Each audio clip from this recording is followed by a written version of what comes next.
progresista, la de estos liberales de izquierda. Al mismo tiempo, se incautaba de la finca de la poderosa Sociedad Industrial y Agrícola de Guadiaro, donde figuraba como gran propietario don Juan Mars, y la de la finca Los Chaparrales. No quiero adentrarme más en esta apasionante, por lo menos para nosotros, historia de la burguesía republicana sanroqueña. Su gloria y su derrota están recogidas en las páginas de este libro. Solo quiero añadir que fue una clase política especial. Fue especial, preparada para la época y convencida de sus propósitos. Sus propósitos eran obtener un municipio progresista, venían luchando por ello desde el siglo XIX, que llevara cultura, llevara educación y, en esa alianza con los obreros, bienestar para los trabajadores.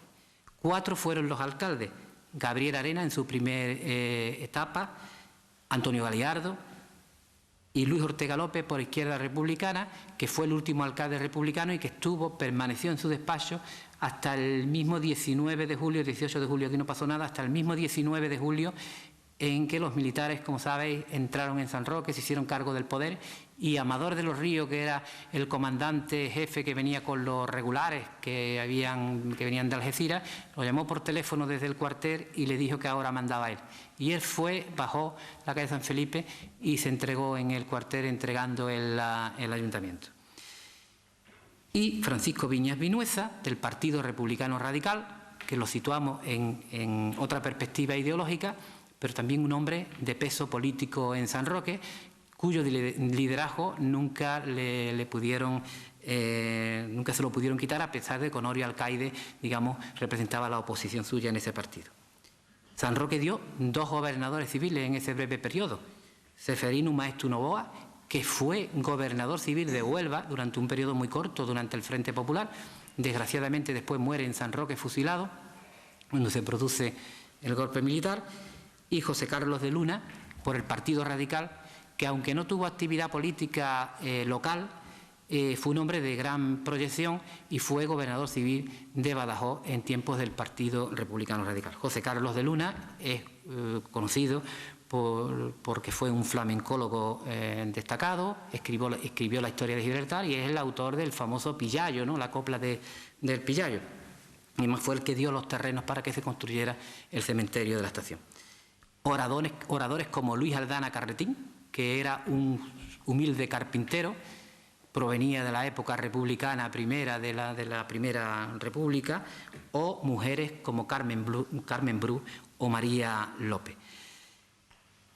Por lo tanto, yo creo que incluso un ejemplo de esa talla intelectual, moral, comprometida, es la de Emilio Cano, del Partido Republicano Conservador, de Miguel Maura, más situado hacia el centro-derecha, que, siendo secretario del Ayuntamiento de San Roque, cuando se instala la gestora que sustituye al Ayuntamiento Democrático de Izquierda Republicana, se niega a firmar el acta, donde tanto es así que no existe ese acta de la constitución de la gestora que se produce con el golpe de Estado, que además estaba presidida por un alférez retirado que después fue fusilado por las milicias de la FAI en San Roque, en el ataque que se produjo el 27 de julio aquí.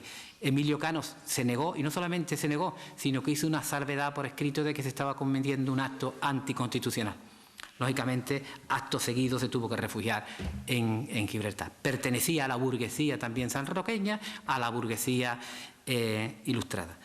Y en definitiva, bueno, yo no quiero extenderme, esa es un poco la historia, porque habíamos hablado en otros momentos de la represión, hemos hablado de la masonería en otras publicaciones, hemos hablado de la guerrilla, hemos hablado de la república en general, pero yo creo que no se le había hecho justicia a la burguesía republicana sanroqueña, que creo que en eso coincidimos Rubén y yo, en que era de gran talla política, de gran talla humana Y bueno, ya los derroteros que tomaron, pues bueno, Gabriel Arena muere en el exilio, invocando el nombre de este pueblo.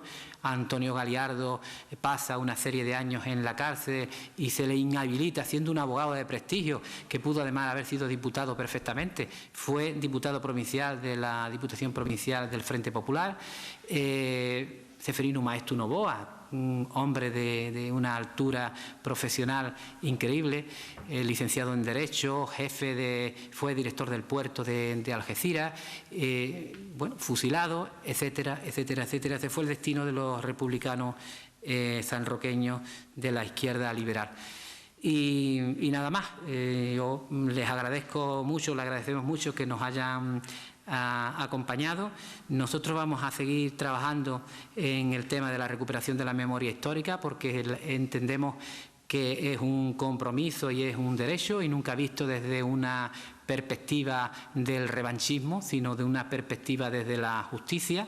Recuerdo siempre lo que me decía María Ángeles Infante, la hija de Blas Infante, que el principal dolor de su madre, que se la llevó a la tumba, fue que nunca quiso coger una flor porque no sabía dónde estaba la tumba de su marido para colocársela. Y en ese sentido, pues yo creo que modestamente seguiremos trabajando en esa línea. Y nada más, muchas gracias por habernos acompañado.